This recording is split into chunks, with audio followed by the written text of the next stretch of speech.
Halo sobatku, selamat datang di channel Sobat Movie. Tempatnya review film paling asik dan menarik buat sobatku semua.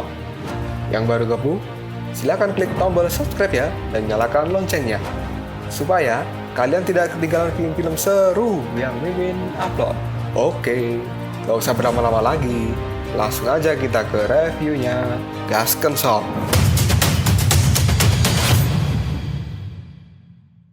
Hey, oke, sobatku terkeren, terkecil, terbaik, tersemuanya. Kita masih bersama Sobat Movie, channel alur cerita terasik sepanjang masa.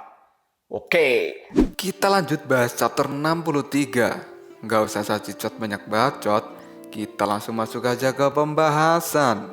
Pada chapter ini dimulai sebelum Sun Wukong kembali ke dunia. Dia pun berlari menuju ke hutan pohon besi untuk menemui orang-orang yang telah menunggunya. Dan terlihatlah, di sana ada adik Niu, Jiu Quan, Raja Reinkarnasi, Sabo Qing, serta Xiao Tian yang sedang menunggu kedatangan dari Sun Wukong ini. Karena waktu 3 jam yang diberikan oleh Raja Reinkarnasi sudah hampir habis. Adik Niu kini terlihat sangat khawatir dan tiba-tiba saja kini Sun Wukong muncul dari belakang. Lalu adik Niu pun menengok, dan kini Sun Wukong telah kembali ke hutan pohon besi di alam baka. Kedatangan dari Sun Wukong ini membuat mereka semua merasa sangat senang. Kemudian Raja Reinkarnasi pun kini mengatakan, hampir saja kau terlambat Sun Wukong. Setibanya di tempat itu Sun Wukong pun langsung berkata, hai semuanya, bukankah aku menyuruh kalian untuk pergi atau melihat? Kemudian adik Niu pun merasa sangat senang dengan kedatangan Sun Wukong ini. Lalu adik Niu pun berkata, Sun Wukong, akhirnya kau kembali juga. Kemudian Raja Reinkarnasi kini juga mengatakan sesuatu pada Sun Wukong. Raja Kera, apakah dirimu sudah berhasil menemukan Raja Ksitigarba? Dan apakah kau telah mendapatkan namamu kembali? Sun Wukong pun kini langsung menyuruh Raja Reinkarnasi untuk membuka buku Samsara Baojian miliknya dan melihat apakah nama Sun Wukong sudah tertulis di dalam buku Samsara Baojian itu. Tanpa menunggu waktu lama lagi, kini Raja Reinkarnasi pun mengeluarkan buku reinkarnasi itu. Kemudian Raja Reinkarnasi kini mengecek nama Sun Wukong. Tiba-tiba saja topeng Raja Reinkarnasi ini menjadi topeng merah yang menandakan bahwa dia sedang terkejut. Perubahan topeng dari Raja Reinkarnasi ini membuat semua orang yang ada di situ juga menjadi terkejut, karena pasti sesuatu yang mengejutkan akan terjadi. Dan tiba-tiba saja Raja Reinkarnasi pun kini menunjukkan buku reinkarnasinya pada mereka semua. Lalu kini topeng dari Raja Reinkarnasi berubah menjadi topeng putih dan tersenyum. Hal ini dikarenakan nama Sun Wukong telah tertulis di buku Samsara Baojian. Raja Reinkarnasi pun langsung berkata, awalnya aku tidak melihat nama Sun Wukong di halaman ini, tapi akhirnya sekarang namamu sudah muncul Sun Wukong. Melihat nama Sun Wukong sudah ada di buku Samsara Baojian, kini semua orang menjadi senang.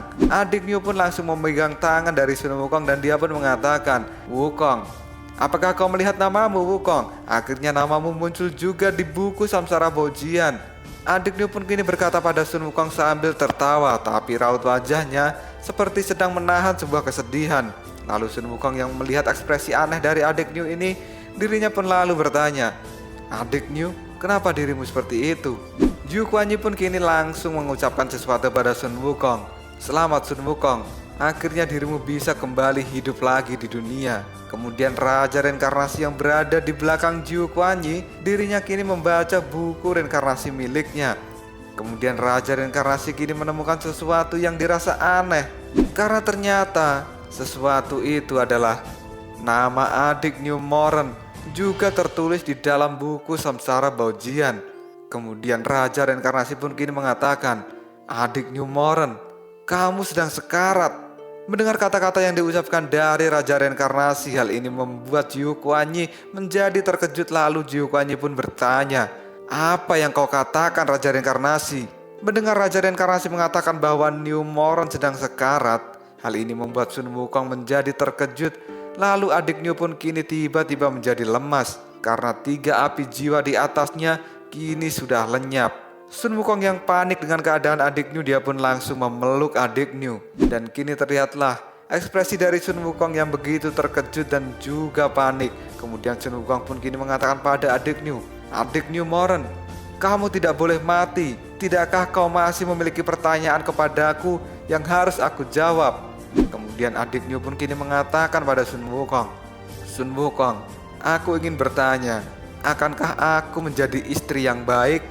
Setelah mengatakan seperti itu, kini adik New pun benar-benar menjadi lemas. Dan tiba-tiba saja, kini Sun Wukong terlihat berlari sambil menggendong adik New.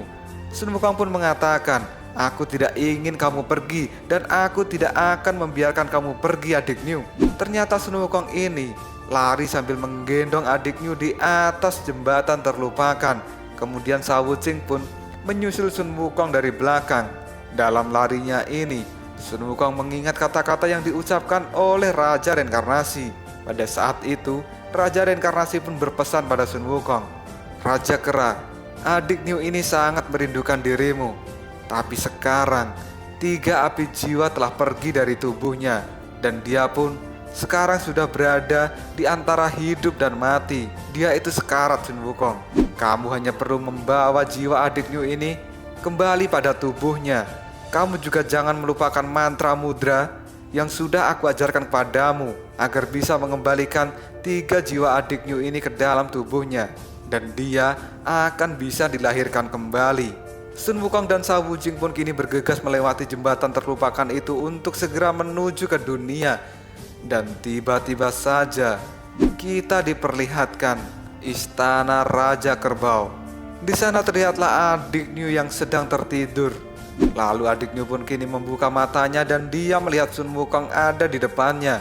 Sun Wukong pun lalu kini mengatakan, adik New, sepertinya kamu sangat mengantuk ya. Selamat datang kembali. Adik New yang kini sudah sadar kemudian bertanya pada Sun Wukong, apakah aku masih hidup? Sun Wukong pun menjawabnya, 3 jiwa telah kembali kepada tubuhmu. Lain kali kamu jangan main-main di alam baka ya. Kemudian adik New pun kini bertanya pada Sun Wukong, bisakah kau menjawab pertanyaanku sekarang? Karena tadi waktu di alam baka Sun Wukong belum menjawab pertanyaan dari adik New, dan adik New Moren sudah keburu pingsan. Wuqing pun kini menjaga jarak dari adik New dan Sun Wukong karena Wuqing merasa hal ini adalah privasi mereka berdua. Dan kini Sun Wukong pun lalu berkata pada adik New, adik New, kamu benar-benar istri yang baik, tapi aku bukan suami yang baik. Berhentilah melakukan hal bodoh untuk diriku ini, dan kamu jangan pernah datang lagi padaku, apalagi mencariku ya. Perkataan dari Sun Wukong ini membuat hati adik New merasa hancur, karena adik New merasakan hatinya seperti terkena palu bogem. Adik New pun kini menangis akibat jawaban dari Sun Wukong. Lalu adik New pun kini berkata pada Sun Wukong, Sun Wukong, aku tidak peduli apakah kamu akan menjadi suami yang baik atau tidak untuk diriku, tetapi dirimu itu adalah segalanya bagiku, Sun Wukong. Dan kini dengan perasaan yang sedih, Sun Wukong pun harus berkata jujur pada adik New. Sun Wukong pun mengatakan, adik New, kamu jangan konyol. Aku sama sekali tidak mencintaimu, karena orang yang aku cintai itu adalah Su Yi. Perkataan dari Sun Wukong ini benar-benar membuat hati adik New seperti tersambar petir. Adik New pun kini langsung mengatakan bahwa Sun Wukong, kamu adalah orang yang kejam. Adik New pun lanjut mengatakan, Sun Wukong, kenapa kamu tidak berbohong saja kepadaku seperti pada waktu di atas awan? Pada waktu itu kamu berbohong agar diriku ini menunggumu untuk kembali kan? Dan mungkin seiring berjalannya waktu, kamu berharap agar aku bisa melupakanmu. Kemudian Sun Wukong pun kini menjawabnya, maaf adik New, untuk kali ini aku tidak ingin berbohong lagi padamu. Adik New pun kini menangis, dan sambil menangis dia terlihat marah pada Sun Wukong. Lalu adik New pun kini berteriak, lalu kenapa kamu mengatakan hal itu? Kenapa kamu mengatakan bahwa aku akan menjadi istri yang baik? Dan kini tiba-tiba saja muncullah sosok Raja Kerbau di belakang adik New. Raja Kerbau ini pun langsung memegang pundak adik New dan mengatakan, adik New, sudahlah. Kemudian adik New kini menjawab perkataan dari Raja Kerbau, kakak, hatiku sangat sakit sekali dan aku tidak berdaya merasakan sakit ini. Raja Kerbau pun langsung mengatakan pada adik New, aku mengerti, dan kamu tidak seharusnya menanggung rasa sakit seperti ini adikku. Adik New pun kini menangis sambil mengatakan pada Raja Kerbau, kakak, Karena kamu bukan New Some, maka kamu tidak pernah merasakan hatiku, dan kamu juga tidak akan pernah merindukan Sun Wukong. Raja Kerbau pun kini juga langsung berkata pada adik New, adikku, yakinlah, kamu tidak harus menanggung semua ini. Dan tiba-tiba saja Raja Kerbau ini menghancurkan jiwa dari adik New. Penghancuran jiwa yang dilakukan oleh Raja Kerbau ini membuat Sun Wukong menjadi terkejut. Dan kini jiwa dari adik New Moren sudah benar-benar lenyap. Kemudian Raja Kerbau kini mengatakan, adik New, hatimu tidak akan pernah terluka lagi sekarang. Perkataan dan kelakuan yang dilakukan oleh Raja Kerbau ini semakin membuat Sun Wukong menjadi tidak percaya. Dan kini Raja Kerbau pun langsung pergi meninggalkan Sun Wukong dari tempat itu. Sun Wukong pun kini berusaha untuk mengejar Raja Kerbau.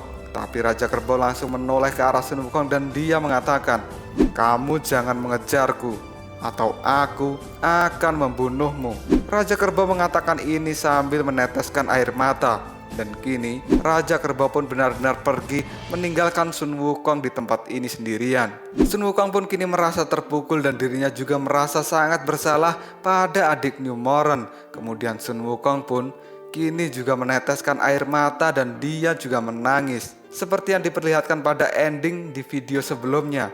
Pada saat di jalur monster, Sun Wukong terlihat berlari sambil menangis. Hal itu adalah dikarenakan Sun Wukong merasa sedih dengan kejadian pada saat ini. Kita langsung berpindah ke tempat Dewa Sasin. Pada saat ini, Dewa Sasin sudah tidak mampu bergerak karena merasakan tubuhnya yang sakit terkena tusukan jarum dari monster-monster hitam itu. Kemudian si botak tompel jidat menggunakan kesempatan ini untuk menyerang Dewa Sasin. Si botak pun kini mengatakan, walaupun kamu adalah dewa pembunuh, tapi jurus bulan matahari milikku akan membuatmu menundukkan kepala Sasin Guanyin. Dewa Sasin yang merasakan tubuhnya masih belum bisa bergerak dan kali ini harus menerima serangan dari botak tompel jidat. Dia pun mengatakan dalam hatinya, duri beracun yang menyerang tubuhku sangat liar dan sulit untuk aku tahan. Tapi aku harus berusaha untuk bisa mengalahkan mereka.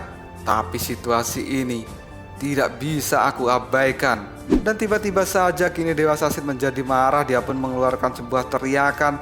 Dan kini tiba-tiba saja si botak tompel jidat terpental dari tubuh Dewa Sasin. Kemudian para dewa yang lain pun kini datang untuk menyerang dan mengeroyok Dewa Sasin ini.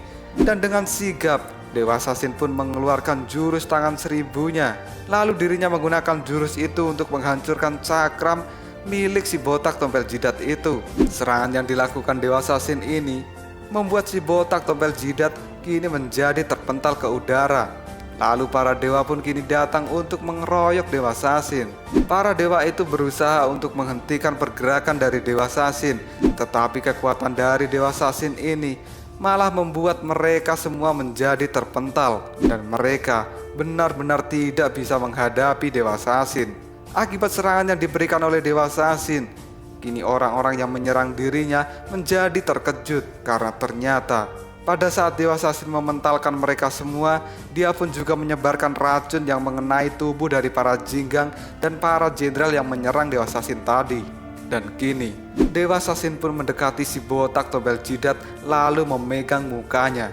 Dan Dewa Sasin mengatakan, apakah kamu berharap aku menundukkan kepala di hadapanmu? Perlawananmu tidak memberikan arti yang besar pada diriku, dan kamu harus membayarnya dengan sebuah kematian.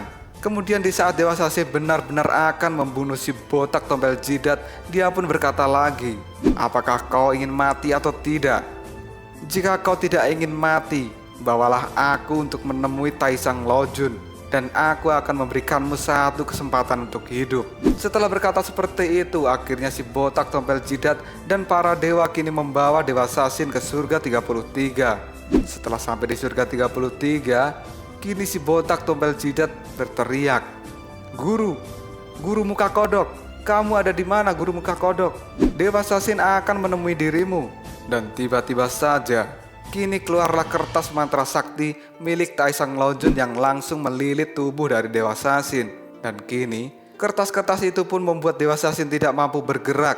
Dan tidak hanya kertas itu, Taisang Lojun pun menggunakan rantai kebajikan miliknya untuk mengikat Dewa Sasin. Dan kini menggunakan kertas mantra saktinya, Taesung Lojun menciptakan sebuah portal di atas kepala Dewa Sasin. Lalu dari portal itu Taesung Lojun mengatakan, "Sasin Guanyin, cepatlah bangun." Dan tiba-tiba saja Taesung Lojun pun muncul dari portal itu. Lalu dirinya pun kini menyerang dahi Dewa Sasin menggunakan dua jarinya. Akibat serangan yang dilakukan oleh si muka kodok, hal itu menyebabkan jidat Dewa Sasin mengeluarkan darah yang cukup banyak.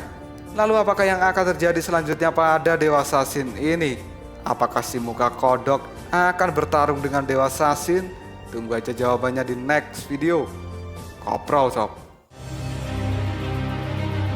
Tetap stay di channel Sobat Movie dan jangan lupa klik subscribe, like, dan share ke teman-temanmu agar channel ini dapat berkembang dan menghibur kalian semua. See you next tomorrow. Bye bye.